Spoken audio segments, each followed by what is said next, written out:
Parlement européen et le Conseil ont récemment adopté une nouvelle directive en matière de droit d'auteur, la directive sur le droit d'auteur dans le marché unique numérique. C'est une nouvelle pièce importante dans l'architecture européenne du droit d'auteur. La proposition de départ avait été déposée par la Commission en septembre 2016. Plus de 2 ans plus tard, elle vient d'être adoptée et devra être transposée en déant 2 ans. C'est une directive qui a fait l'objet de beaucoup de débats, d'un lobbying intense, notamment au cours des derniers mois. Certains ont prétendu que cette directive allait casser l'Internet. Il n'en est rien. Mais il n'est pas sûr non plus que cette directive modifie complètement l'équilibre des forces sur Internet. L'objectif de départ de la Commission était de permettre aux ayants droit, les créateurs de musique par exemple, mais aussi les journalistes et les éditeurs de presse, de pouvoir se faire rémunérer comme ils le sont pour des usages hors ligne. Mais, bien entendu, les intermédiaires restent puissants, les grandes plateformes vont continuer à jouer un rôle essentiel. Il n'est pas clair que la modification du cadre juridique puisse fondamentalement inverser le rapport de force. Plus concrètement, qu'apporte la directive? D'abord, il faut souligner qu'elle complète le cadre juridique qui commençait à devenir un peu daté. En effet, la directive sur le commerce électronique date de 2000. C'est elle qui avait prévu le régime de responsabilité des intermédiaires.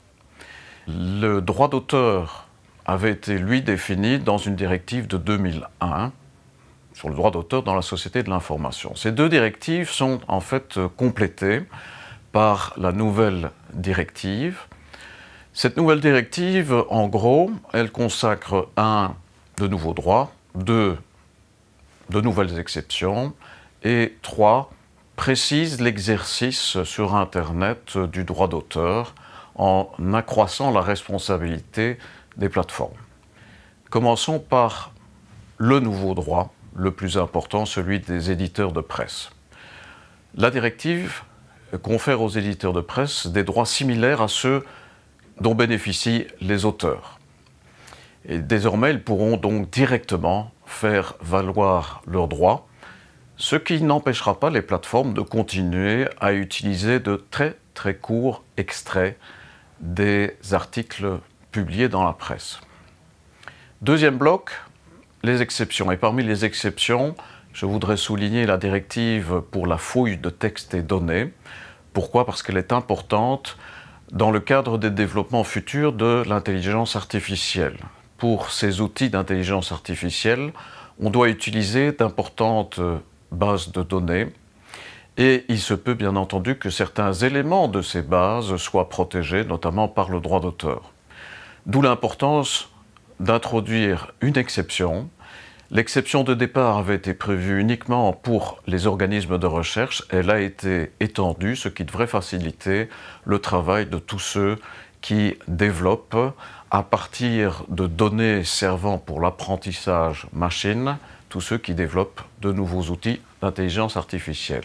Troisièmement, la pièce de consistance, c'est l'article 17 qui crée une nouvelle responsabilité pour les grandes plateformes de l'Internet. Sont visés bien entendu avant tout les YouTube et Facebook de ce monde.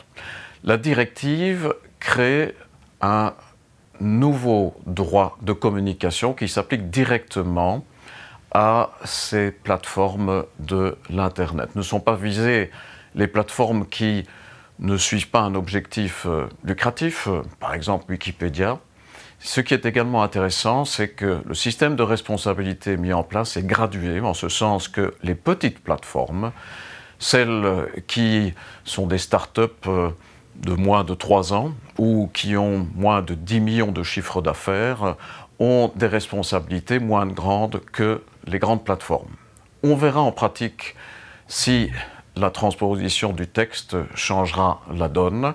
On peut l'espérer, puisqu'il y a un rééquilibre à faire, mais tout dépendra de la façon dont les États membres vont transposer la directive au cours des 2 prochaines années. Et on espère que la Commission suivra ce à quoi elle est tenue en principe par l'article 17, suivra de près cette transposition, parce que c'est uniquement une transposition uniformisée qui permettra de modifier les pratiques. Changer le cadre juridique ne suffit pas si les pratiques ne sont pas elles-mêmes modifiées. C'est le message. Je vous remercie.